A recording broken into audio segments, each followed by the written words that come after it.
And she just kept saying like, I feel strong again. I can go back to my activity. I go back home and I had dinner. There's no pain. And it just brings me so much joy. Welcome to Curing with Sound, a podcast presented by the Focus Ultrasound Foundation. I'm your host, Allison Preston Smith. Dr. Zhen Xu is the Li Ka-Shing Endowed Professor of Biomedical Engineering and Professor of Radiology Neurosurgery at the University of Michigan. Her research focuses on developing new ultrasound techniques for the treatment of cancer, cardiovascular diseases, and neurological diseases. Most notably, she and her team invented Histotripsy, a mechanical ultrasound ablation technique that is the first non-invasive, non-ionizing, and non-thermal ablation technique. Her work has led to multiple clinical trials on histotripsy treatment of malignant and benign tumors, and the FDA approved histotripsy for the treatment of liver tumors in 2023. She has won multiple awards for her research, including the IEEE Carl Helmuth Hertz Ultrasonics Award in 2024, and she has been elected to the National Academy of Inventors Fellow. Welcome to the podcast, Shen. Thank you for having me, Allison. It's great to be here. So what initially sparked your interest in the biomedical engineering field? So I was applying to college, and at the time, my family have, clinicians in the background. So my parents were hoping I would go to medical school, and I said no because I when I was a child, I was sick a lot. So I had this unpleasant memory in my mind associating being a lot in the hospital and with, this smell. So I said, I really want to help patients, but I don't think I want to work in a hospital. And at the time, it was 1997, this new major sort of came out, and it's called biomedical engineering. And I was told that the biomedical engineers build device for the doctors to treat patients. And I was very good at math and physics, and I like engineering. And I said to my parents, I said, look, this is great for me. That's what I want to do. That worked out perfectly.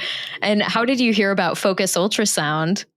I went to University of Michigan and started my PhD, and I had a year to do a rotation. And at the time, the only thing I knew was I didn't want to do pipetting anymore because that's all I did as an undergraduate research project. So I was looking for something new. And I talked to a few professors. So Charles Kane, who was a founding chair of biomedical engineering, and he had a really nice research group with really nice students. And he does focus ultrasound research. And I figured, hey, this is not pipetting and it's worth trying. And that's how I started. So serendipity. So you and your team at the University of Michigan pioneered histotripsy.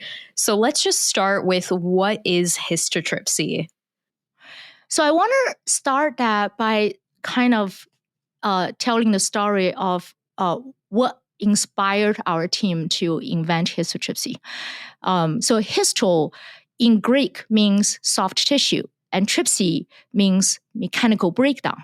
And based on the tradition that medical terms come from Greek, we named histotripsy because we were looking at inventing a technology that allows us to do soft tissue breakdown for non-invasive surgery. And why did we, you want to do that? So when I was a PhD student, started 2001, we had a pediatric cardiologist. I remember his name, Ahi Ludomirsky. So Ahi came to the lab one day, and he was treating some really sick patients. So they're kids with congenital heart disease. And he had to perform a surgical operation to remove tissue in their heart. And the surgical operation was so invasive that those kids, some of them couldn't even last the procedure, right? So, then also there's a severe complications. So he came to the lab and he said, can you guys invent a non-invasive procedure to allow me to treat my patients to do real surgery? So he emphasized on the real surgery because there were options, right, to use external beam like radiation therapy to kill tissue, or use minimal invasive surgery ablation approach, for example, radiofrequency ablation, microwave ablation. But you need the insertion of a device. At the time, HIFU was already available, so high intensity focused ultrasound thermal ablation. But again, they can heat up the tissue, cause thermal necrosis, but cannot perform the real surgery as he needed. So that was the inspiration for us to look into technology that can do that. So how does Histotripsy works is that Histotripsy uses external ultrasound, microseconds ultrasound pulse with really high pressure and focus to a target tissue and utilize the endogenous nanometer gas pockets that's already inside the target tissue, because we all breathing air, just filtered by lung, so we have that already. And then form microbubbles out of those nano gas pockets within several microseconds. And that rapid expansion and the collapse of the bubbles, so you're thinking about from nanometer to 100 microns, so that's 100,000 times of expansion, then collapse, create really high mechanical strain and stress very locally. That literally deform the cells and then eventually just pull cells apart. So basically, that is a mechanical way to cause tissue disruption, and that enable us to use external ultrasound to perform the real surgery that Ahi was looking for. So that's kind of how it started. And really thinking about it is, sound and the bubbles, but without any injection, right? Without any incision, for performing actually a surgery in a non-invasive way. How long did it take to get from that point of here's a problem we need to solve to figuring out this is something that can be used, it's safe, and this is a revolutionary new focused ultrasound technique? So the first discovery of histotripsy occurred in 2002. So I still remember because I was a graduate student doing the experiment, and the first discover that we can use a specialized pulse sequence to literally, I remember the transducer will place 10 centimeter away from the tissue in the water tank. And this was the first time I used a microsecond lens pulse at high pressure. And I literally saw there's this almost like smoke-like things coming out. And within a minute, there's a hole in the picar. And that was the first discovery. However, it took 20 years to get to the FDA approval point. So October 2023. So it was 21 years. But there's a reason for that long process. And I'll be happy to talk more. Yeah. Please tell us. Okay, so the reason is so long. There were, I would say, kind of two big stages. First is when it was first discovered, this phenomenon, and we first found that ultrasound can be used to do histotripsy. There were two big questions. One is that there was no commercial device that was capable of performing histotripsy parameters. So I actually did the first experiment, use this state-of-art ultrasound transducer at the time, and this 1,000 watts amplifier, linear amplifier, connected to 380 volts. So basically this huge monster, the most powerful thing. And within a few months, I had to go to Charles King's office and said, Charles, you know what? I destroyed the transducer. Oh no. Which is a lot more expensive than my graduate student pay. But I don't think it's my fault. I think it's just a device right now, they're just not sufficient. So if we really want to be serious about histotripsy, we need to design and build our own equipment that can allow us to do this, which is a huge endeavor. It took like 10 years to just get to that point. So that was the first thing, equipment. Second thing is the mechanism. What's the mechanism behind it? And we didn't know. So we had to go back, and because people, cavitation was a phenomenon that has been known for decades, but it was viewed that cavitation couldn't be controlled to do non-invasive surgery because it's too chaotic and random. So how do we actually use ultrasound and specifically microseconds pulse to control the generation and the dynamics of cavitation and harness that to do precise non-invasive surgery?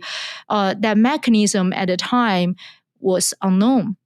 So it took us, again, another 10 years to really do the fundamental study to have an in-depth understanding of the mechanism. So that was kind of the first step, I would say, and which I would call it research step.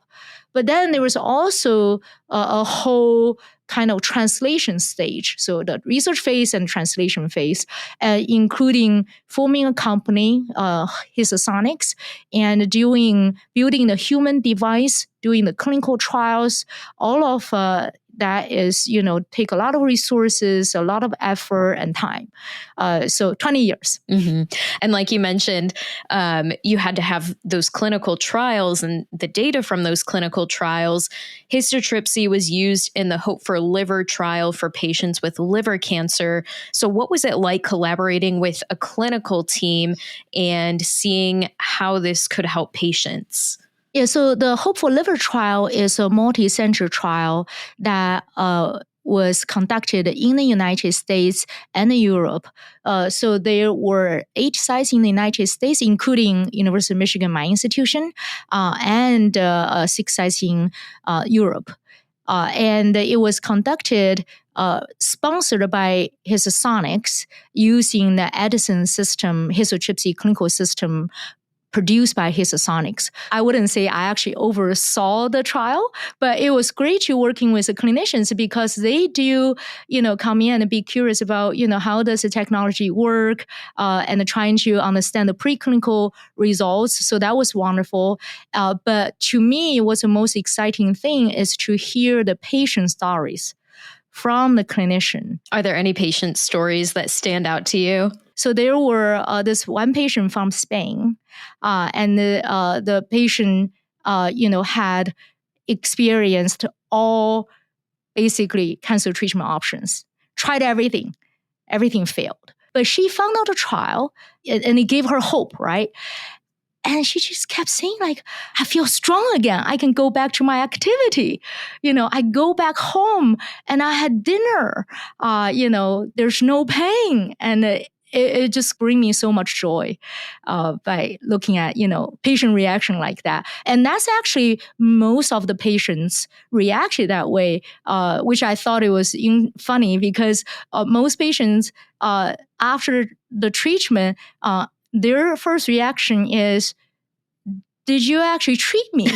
Because I don't feel any pain. They associate pain with the treatment from their past experience. So I'm going home for dinner the same day, right? Like I'm not even being hospitalized. And I go back work tomorrow? Like that just doesn't sound right.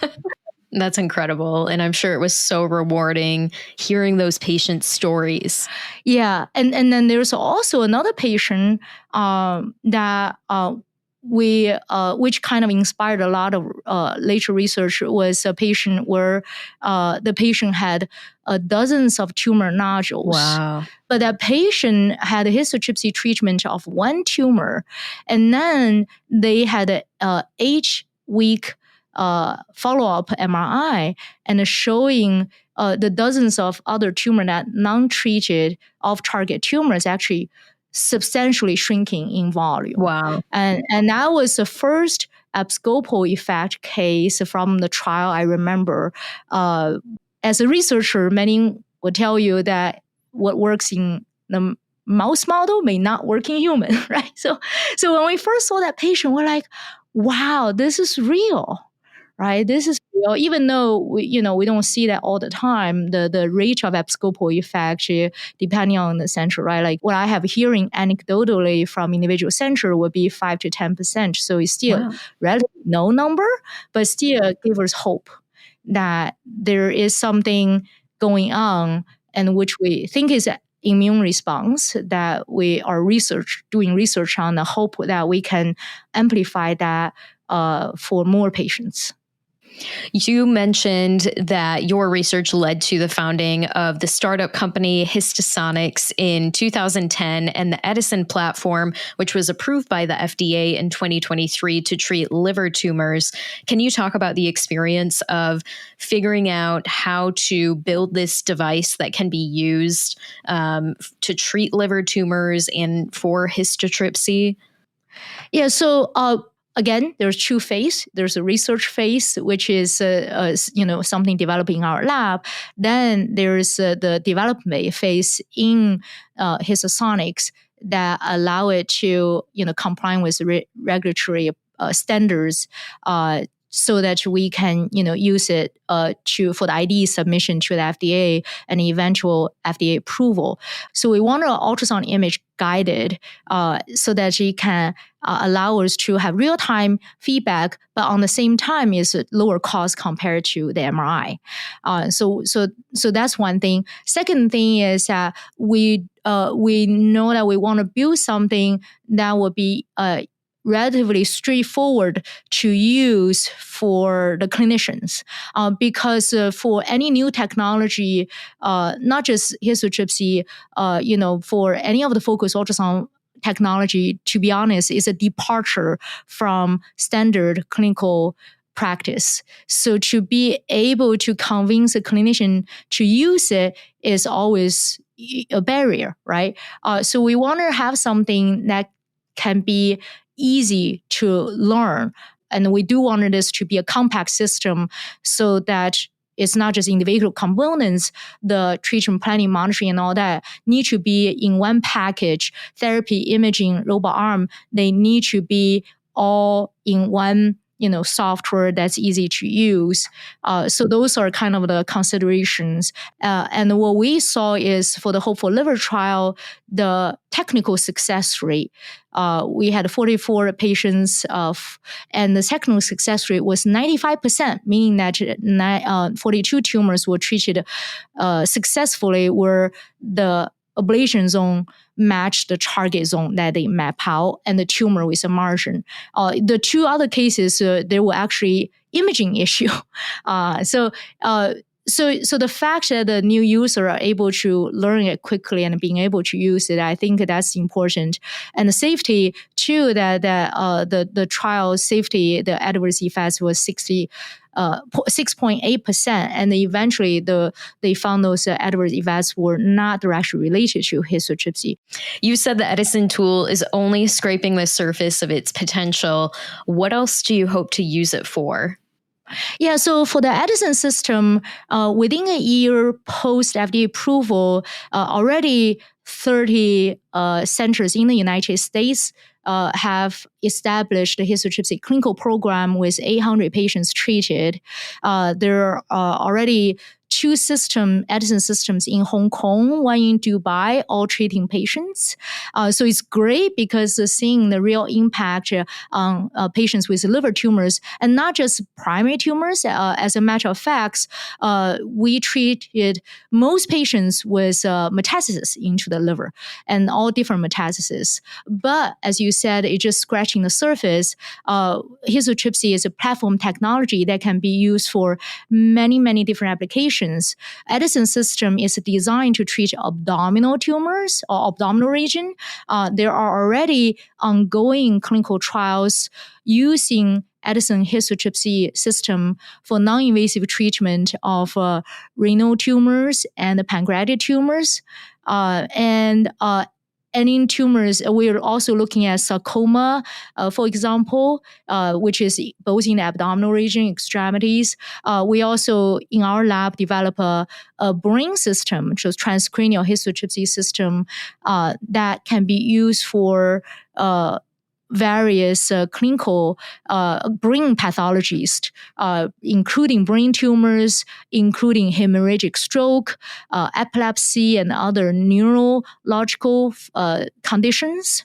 For the brain side, we also have been developing system that allow us to treat more kind of shallower tumors that include skin tumors, thyroid tumors, breast tumors, and also we actually have a platform with some, kind of clinical data back then for prostate treatment, for both the benign prostatic hyperplasia, BPH, enlarged prostate, and the prostate tumors. Mm-hmm. And you also mentioned before our interview that the Edison tool can also be used with liver transplants or organ transplants in general. Can you talk more about that? Yeah, so what we actually learned from the clinical treatment, especially post FDA clinical treatment, has been really interesting because as a bioengineer, we build a device, right? Initially, when I built it, we have this specific sort of use case in mind. Then we gave it to clinician. The wonderful thing is they just start using it for all kinds of applications, and they're really expanding. So what we have seen is one is we have seen where a clinician really likes to use it for is certainly in deep regions where the surgery can cause more damage, and also high risk regions near the vessels, nerves, bile ducts, where the existing technology has a difficulty treating. They are treating those locations with histotripsy because we found histotripsy is tissue selective and can actually preserve those critical structures, including vessels and nerves and the bile ducts, because they have a higher mechanical strength and more resistant to histotripsy damage. So those has been really wonderful. But one thing that I didn't expect is the really liver transplant surgeon embracing histotripsy. And what they use it for is to actually downgrade the liver disease to make the patients eligible for liver transplant.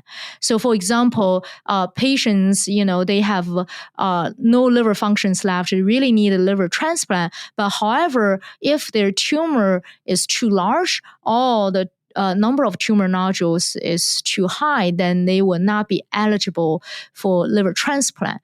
And those patients have no liver function to spare. So they, to treat those patients, you can just have your typical procedure of treating tumor with a margin of normal liver tissue. You have to be very careful of trying to downgrade the tumor, but not damage any minimal liver function that they have. And the histotripsy has been used by the liver transplant surgeon to do that because they are telling us, right? They're telling us saying that histotripsy is so precise compared to other treatment, so that they can treat the tumor only, and then they don't touch the normal liver tissue, even though it's still disease for those patients. And that part was also interesting because I was asking the surgeon, I said, okay, if you have problem with using surgical ablation approaches, why don't you use immunotherapy? And they actually said, specifically for those patients, when they use immunotherapy, then it really shock their immune system so that they will reject the donor liver. So patients who go on immunotherapy cannot be eligible to receive a liver transplant within, like 3 months time window. So they are really looking at alternative that can allow them to really downgrade the disease. So the word spread out among the liver transplant surgeon, and just within several months after the FDA approval, United Network for Organ Sharing, so UNOS, officially recommend histotripsy as an option to downgrade the liver disease for liver transplant patients. So that was really wonderful, and I would say surprise for us. But it's just wonderful to see how the clinicians, when you hand a new tool to them, how they can really expand the use. Right. And so quickly after it's introduced, too. That's incredible. Where do you see the field of histotripsy heading in the next 5 to 10 years? So first, I think that when I was just a researcher at the beginning, I always thought, okay, if one day I can just get FDA approval, that would be fantastic, right? Like my career will be complete and all that. But what I found out is that getting FDA approval is so far away from getting the widespread clinical adoption. And if you can only have limited trial treating a few patients, that's really great. But if you really want to get this wide impact, I do think it's very important to trying to reach out to get more wider adoptions, even just for one indication, to reach out to more patients, because that's a really important way to getting the impact, which means that, overcome the reimbursement hurdle, trying to get the clinical community to accept this. And I think the starting point, histotripsy, is really of a good start. And I'm hoping in the next 5 years, we will be able to really push and getting more and more clinicians, especially driven by the patient request. Because nowadays, a lot of this is patients calling those hospitals and asking for histotripsy. So, and we're also moving forward, getting some progress on the reimbursement side, and the Histotripsy is mainly working on this. And so really, I hope that one is for the liver tumor treatment in the next 5 years to see more widespread clinical adoption. So I think that's the first step. Not only within the United States, but also outside. So getting the CE mark to do it in Europe, and also in Asia, where Southeast Asia is where the patient population with liver tumors is the highest, right? So that's the first thing on liver tumor. I'm also expecting within the next 5 years to see other new indication to get FDA approval, so we can then start to also treat patients with other diseases beyond liver tumor. So expanding the use for Edison system is the first thing in the body. I already mentioned about the renal tumor and the pancreatic tumor trial ongoing, but I think the future is bright, that I think patients start seeing the new era of non-invasive treatment that is really opened by focused ultrasound, and hope that will help us to really push that forward. And I'm hoping that histotripsy will play an important part in this. What would you say to others about focused ultrasound? I like Neil's words. He says, focused ultrasound is the most powerful sound that you will not hear. It's also sound that will help the patients and save lives. And I think that, from the patient's perspective, I do think and hope that patients will learn and know the option of non-invasive treatment out there, and go to their caregiver and ask about it. For folks like me who are researchers in the field, I will say that translation, commercialization, clinical treatment is really difficult, but it's extraordinarily rewarding, because that's the only way you can make the real impact in the world. But not just histotripsy. I think focused ultrasound in general.